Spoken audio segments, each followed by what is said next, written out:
अस्सलामुअलैकुम। एक दफ़ा फिर से आपको खुशामदीद हमारे चैनल मैथ ब्रांड पे। तो स्टूडेंट्स, ये जो आपके सामने हमारे पास है असम्बली लैंग्वेज खुली हुई है।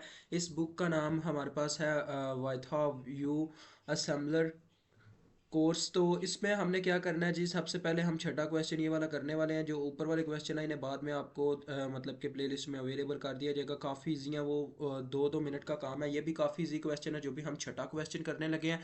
तो एक बात सबसे पहले आपको समझानी थी कि स्टूडेंट्स, हमारे पास एक मसला आ रहा था कि इमूलेटर के ऊपर जो कोड है इतना छोटा दिखाई देता है कि आपको वीडियो शायद देखते वक्त मसला हो। इसलिए हमने उसका एक हल निकाला है कि हम कोड किस में एम्प्लॉय करेंगे, वर्ड में।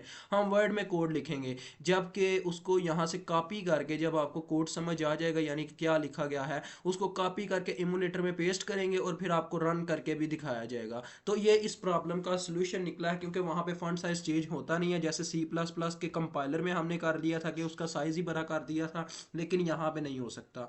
तो चले आए, ये जो सिंपल आपको नजर आ रहा है ना, कच क्वेश्चन नंबर 6, ये सबसे सिंपल क्वेश्चन है। इसमें ए बी जुज और सी हम अभी करते हैं, और बाकी दो बाद में दूसरी वीडियो में हो जाएंगी। बहुत छोटी छोटी वीडियोस होंगी, टेंशन नहीं लेनी, बहुत जल्दी आपका काम डन हो जाएगा। ये हमारे प्यारे भाई हमारी काफ़ी मदद कर रहे हैं, तो डू सपोर्ट, इनके लिए दुआ कीजिएगा, अल्लाह इन्हें ज़िंदगी दे और इनकी डिग्री को आसान करे। तो लिहाजा वो कहता है जी, using only move add subtract increment decrement and neglect, यानी कि आपने यही ऑपरेशन इस्तेमाल करने हैं। Translate the following high level language assignment statements into assembly language. मतलब पता क्या स्टूडेंट्स, ये जो अभी आपको नजर आ रहा है ना, आपने सी प्लस प्लस में देखा होगा कि हम जब इसे लिखते थे बहुत easily direct C plus plus के कंपाइलर में लिखते थे कि A is equal to B minus A, बस इतना काम डन है। लेकिन असेंबली लैंग्वेज कुछ स्टेप्स मांगती है। असेंबली लैंग्वेज इन करो करने के लिए एक से ज़्यादा स्टेप मांगती है। तो इनमें रजिस्टर्स का आप सबको पता होगा। रजिस्टर्स क्या होते हैं, ए एक्स होता है, बी एक्स होता है, सी एक्स होता है, डी एक्स होता है। इसी तरह से रजिस्टर्स बने होते हैं, हम उन्हीं की मदद से इनको परफॉर्म करेंगे। सबसे पहले आज हम क्वेश्चन नंबर ए परफॉर्म करते हैं। तो चलते हैं जी अपने वर्ड पे। तो इसमें हमने कोड को रन नहीं करवाना, बस हमने ये स्टेटमेंट बना के दिखानी है। तो मैं आपको समझाता हूँ कैसे से ये स्टेटमेंट बनती है। हमने बस वर्ड पे ये परफॉर्म आपको करके दिखाना है। ये रन करवाने का कोई फ़ायदा नहीं है, क्योंकि ये रन होगा ही नहीं, क्योंकि इसमें हम टोटली कोड लिखेंगे ही नहीं अभी। अभी आपने बस ये समझाने के लिए, मतलब वो आपको भी तैयार कर रहा है एक बड़े कोड के लिए। तो चलें चलते हैं वर्ड पे। तो स्टूडेंट्स, आप देख सकते हैं ये मैंने यहाँ पे कोड अवेलेबल कर दिया। मतलब कि हमने पहले एज में क्या करना है जी, हमने ये स्टेटमेंट बनानी है, A is equal to B minus A. तो सबसे पहले हमें क्या चाहिए जी, ए और बी चाहिए। देखें, मैं एक रजिस्टर ले लेता हूँ जिसमें मूव करवा देता हूँ अपनी इस वैल्यू को, ए की वैल्यू को या बी की वैल्यू को। अब ए एक्स के नाम पे मैंने एक रजिस्टर लिया, ठीक है जी, ए एक्स के नाम पे।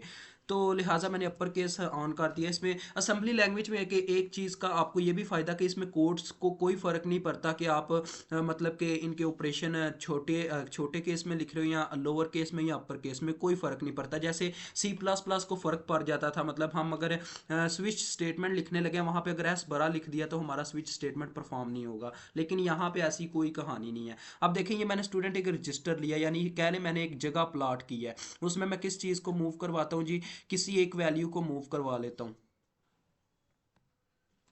फॉर एग्जाम्पल मैं किसको मूव करवाता हूँ कि मुझे बस बनाना बी माइनस ए। इस ए से मेरा कोई लेना देना नहीं है, ये ए बस आपको दिखाया जा रहा है। हमने बस इतनी स्टेटमेंट बनानी है, ये बी माइनस ए बनाना है। तो काफ़ी इजी है ये, देखिएगा। अब बी माइनस ए बनाने के लिए मुझे एक रजिस्टर लेना पड़ा, जिसमें मैं चलें स्टोर क्या करवाता हूँ जी, ए को स्टोर करवा दिया मैंने। यार ये ए आ गया, ठीक है। अब ये जो ए एक्स है ना, इसमें ए है, ए स्टोर हो चुका है, क्योंकि मूव का मतलब होता है जो हम यहाँ पे वैल्यू लिखते हैं सोर्स, इसे कहते हैं सोर्स, और इसे कहते हैं डेस्टिनेशन लेवल। तो यहाँ से जो वैल्यू होती है वो डेस्टिनेशन में आके सेव हो जाती है, ठीक है। अब ये ए एक्स रजिस्टर में सेव हो चुकी हुई है, तो मुझे क्या चाहिए, मुझे माइनस ए चाहिए। अब मैं निगलेक्ट का ऑपरेशन इस्तेमाल करूंगा, क्योंकि निगलेक्ट पता क्या करता है, निगलेक्ट कह लें जैसे हम आयोटा का बार लेते हैं ना, तो उसका साइन चेंज हो जाता है। निगलेक्ट भी ऐसे ही करता है, रजिस्टर्स का बार लेता है और उनके अंदर जो वैल्यू होती है उसको माइनस में या प्लस को माइनस में ले जाता है, माइनस को प्लस में ले आता है। अब देखिए, मेरे पास वैल्यू आई थी किसमें, प्लस ए की फॉर्म में इसमें स्टोर हुई थी। अब वो माइनस ए हो चुकी है, ए एक्स के अंदर क्या स्टोर हो चुका है, माइनस ए। अब मुझे क्या करना है जी, उसमें अब मुझे बी उसमें ऐड करवाना है, क्योंकि जब बी ऐड होगा तो ये कंडीशन बन जाएगी। अब बी को भी किसी रजिस्टर में चले पहले मूव करवा लेते हैं। Move B x comma B. अब ये पता क्या है, बी एक्स भी एक रजिस्टर है, ए एक्स बी एक्स ये सारे रजिस्टर हैं, इसमें अब बी आके स्टोर हो गया, लेकिन हमारे ए एक्स में अब माइनस ए स्टोर है क्योंकि हमने ये ऑपरेशन उस पर परफॉर्म किया है। तो लिहाजा आपको भी अगर नहीं समझ आ रही तो मैं समझाता हूँ। देखें, जब हमने ये काम किया तो पता क्या हुआ स्टूडेंट्स, यार ये काफ़ी मसला है। चले मैं ये इस तरह से कर लेता हूँ। हमने जब ये काम किया तो ए एक्स इक्वल हो गया जी हमारे ए के, ठीक है, ई एक्स हमारे ए के इक्वल हो गया। फिर हमने जब ये वाला काम किया निगलेक्ट, तो इसमें पता क्या हुआ, ए एक्स जो था वो ए एक्स ए के तो इक्वल था, लेकिन जो ही हमने ये काम किया तो वो इक्वल हो गया जी हमारे पास माइनस ए के, ठीक है। अब देखें, जब हमने ये काम किया तो इसमें क्या हुआ जी, इसमें बी एक्स की अंदर यानी बी एक्स रजिस्टर के अंदर मूव कर गया हमारा बी। तो अब बी एक्स के अंदर बी सेव है और ए एक्स के अंदर माइनस ए सेव है, मुझे बनाना है बी माइनस ए। तो मैं यहाँ पे ऑपरेशन परफॉर्म करूंगा, ऐड बी एक्स कामा ए एक्स। अब इससे क्या होगा जरा देखें, एडिशन हो रहा है, ऐड का मतलब एडिशन है। बी एक्स कामा एक ए एक्स यानी कि बी एक्स की वैल्यू में ए एक्स की वैल्यू जमा करवा दो। देखो बी प्लस इंटू माइनस, यहाँ पे चले हम वो भी परफॉर्म करके दिखाते हैं यार। आप हमारे स्टूडेंट्स हैं तो आपके लिए तो कुछ भी हाजिर है। तो देखें बी एक्स में जमा हो रहा है ए एक्स, ठीक है, इसका ये मतलब है। लेकिन जो भी वैल्यू आएगी वो बी एक्स में स्टोर होगी, क्योंकि हमेशा वैल्यू डेस्टिनेशन सोर्स में डेस्टिनेशन लेवल पे सेव होती है आके। तो ये इस वक्त डेस्टिनेशन लेवल वो होता है जो इस साइड पे लिखा होता है, यानी कि कामा से पहले लिखा होता है, ठीक है। तो बी एक्स में वो स्टोर होना है। तो बी एक्स में अब पता क्या परफॉर्म होगा, बी एक्स में ये परफॉर्म होगा, बी एक्स जमा ए, ये परफॉर्म होगा, ए एक्स सॉरी ए एक्स। तो आप जानते हैं इनकी क्या वैल्यूज़ हैं, वो वैल्यूज़ पुट हो जाएंगी जो जो मतलब इनमें पड़ा हुआ है। अब देखें बी एक्स में पड़ा हुआ है बी और ए एक्स में पड़ा हुआ है माइनस ए, तो जमा इंटू माइनस ए ही होता है, तो लिहाजा ये आके आपके पास बन जाएगी। और यही आपको बनाने के लिए कहा गया था। तो मुझे उम्मीद है आपको इस कोड की काफ़ी अच्छी तरह समझ आ गई होगी। अब हम चलते हैं ज़रा डाउनवर्ड और यहाँ पे हम परफॉर्म करेंगे अपना अगला ऑपरेशन। तो सेंटर में लाइन ले लेते हैं जी। अब मैं आपको दिखाता हूँ हमने आगे अब क्या परफॉर्म करना है जी। बस इतना सा कोड था वो जो आप मतलब काफ़ी मुश्किल समझते हैं। ये देखें, अब हमने बनाना जी माइनस ए प्लस वन, यानी माइनस इंटू ए प्लस वन। तो जी इसके मुताबिक हमारे पास क्या होना चाहिए, हमें पहले, मैं समझ गया हूँ सारी कहानी, टेंशन वाली बात नहीं है। ए इज इक्वल टू हमने बनाना क्या, पहले वो लिखते हैं, माइनस इंटू ए प्लस वन। अब स्टूडेंट्स ज़रा गौर कीजिएगा, इसमें सिर्फ एक हमारे पास अल्फ़ाबेट इस्तेमाल हो रहा है, ए।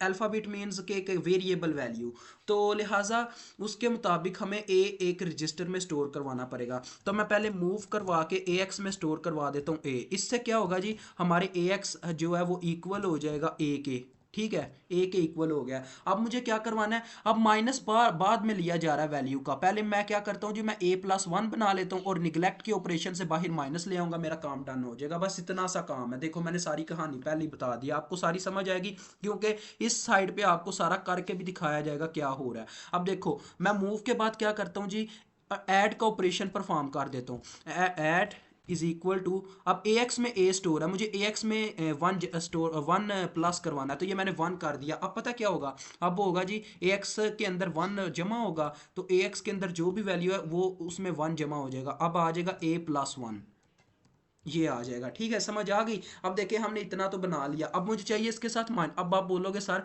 आपने यहाँ पे वन को पहले क्यों नहीं स्टोर करवाया जैसे आप ए को स्टोर करवा रहे थे। तो स्टूडेंट्स आपको कुछ ना चीज़ें पढ़ने के लिए ज़रूरी हैं आपके, मैं कोशिश करता हूँ आपको पढ़ा दूँ। पता क्या होता है, ये आपको ऊपर वाले क्वेश्चन से पता चल जाएगा, आपको प्ले लिस्ट में अवेलेबल कर दिए जाएंगे, तो आपको उनसे समझ आ जाएगी कि क्यों हम ये काम कर रहे हैं।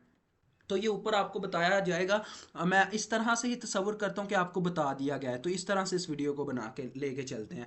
तो देखें ऊपर हमने आपको ये चीज़ बतानी है कि ए एक्स कामा वन तो हो सकता है, यानी एक रजिस्टर किसी कांस्टेंट के साथ तो मतलब कि डेस्टिनेशन लेवल का जो काम है परफॉर्म कर सकता है, लेकिन रजिस्टर ऐसा काम नहीं कर सकता।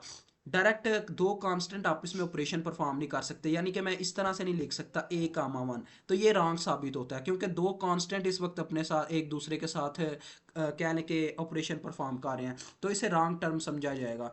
तो लिहाजा इसी वजह से ये काम होता है। अब देखें ये a+1 हो गया, हमें चाहिए a-1, तो मैं कौन सा ऑपरेशन परफॉर्म करूंगा जी, यहाँ पे निगलेक्ट का ऑपरेशन परफॉर्म करूंगा, NEG, जो साइन चेंज कर देता है। किसका साइन चेंज करवाना है, AX का, तो ये AX का साइन चेंज होगा और आप सब जानते हैं क्या आ जाएगा, हमारे पास आ जाएगा AX is equal to minus into a+1। तो लें जी, आपका ये भी डन हो गया। मुझे उम्मीद है आपको इसकी काफ़ी अच्छी तरह से समझ आई होगी। अब जो बाकी के ऑपरेशन है वो हम नेक्स्ट वीडियो में परफॉर्म करेंगे। अभी इजाज़त चाहूँगा। अल्लाह हाफिज़, अस्सलाम वालेकुम।